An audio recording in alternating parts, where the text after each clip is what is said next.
to have you amidst us today. As the youngest entrance to civil service, we look forward to know your perspective on seva, on responsibility, on service, both to society and mankind at large. Guruji, may I please request you now to come and address the gathering.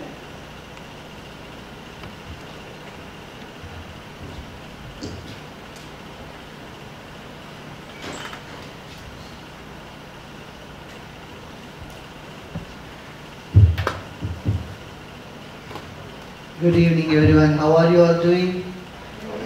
Everyone happy? Yes.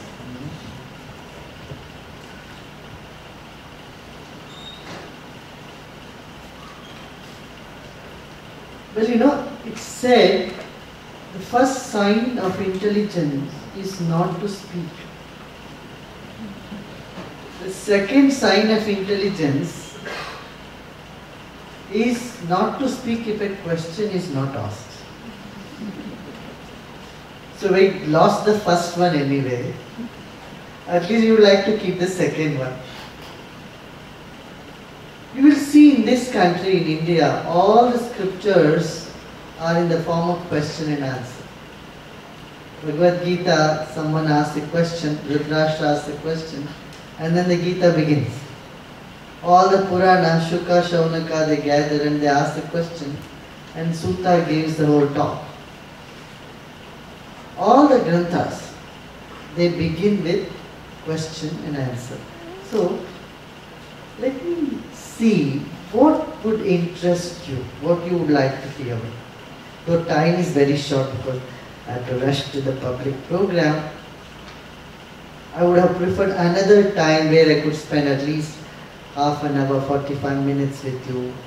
But now in this short period of time, if you have anything that is coming up in your mind, I would like to address that. Anyone has any particular question?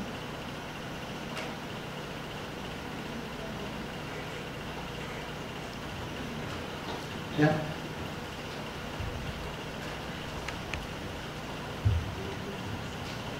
Namaste, Sirji. Sirji, according to you, what is the spirituality? And as a government servant or the public servant, what is the role of spirituality in public service? Very good question. See, we are made up of both matter and spirit, right? Your body is amino acid, carbohydrate, proteins, minerals, etc. And your spirit, your mind is made up of joy, happiness, commitment, truth, love, compassion, all this. This is all the quality of the spirit. What is the quality of spirit? Commitment. Why should you have commitment? Compassion. Why should you have compassion? Love, caring, sharing, intelligence. You know? All these aspects of the spirit we sometimes tend to ignore. So we can't survive without this.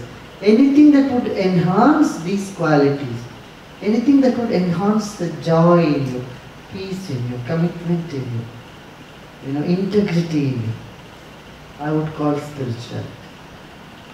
Don't you think it is necessary? It's necessary in life, in whatever field that you are in.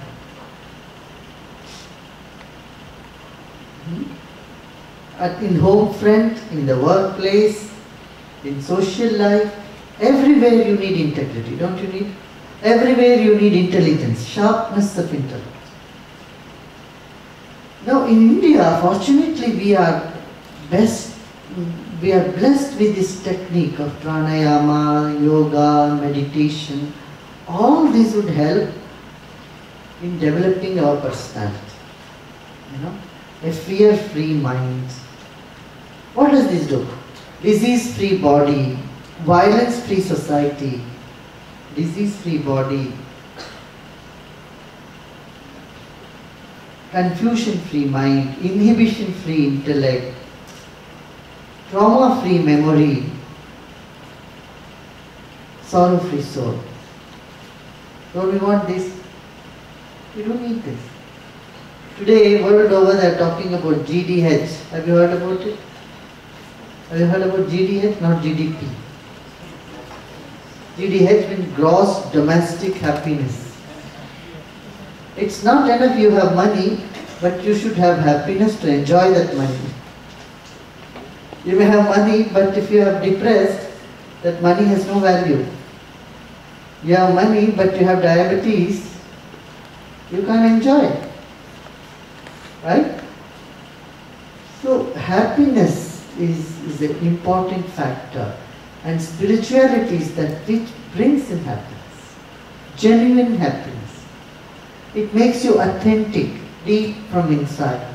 It gives you the inner strength that you can stand up in times of crisis with a smile, and it gives you the ability to handle any situation around you without getting to a nervous breakdown. Moreover, it gives you enormous energy. You know how many hours I work? 19 hours a day. And meditation enables you to cope up with the stress and demands of life. You have so many demands as an individual. There is a demand from the family, demand from friends, in society, in workplace, right? Sometimes a man goes crazy with all these demands and pressure. And it is spirituality that keeps you sane and keeps you going in spite of all odds all around. This is what I feel is spiritual. Don't you think it is necessary? Huh? Don't you want, see, suppose you are working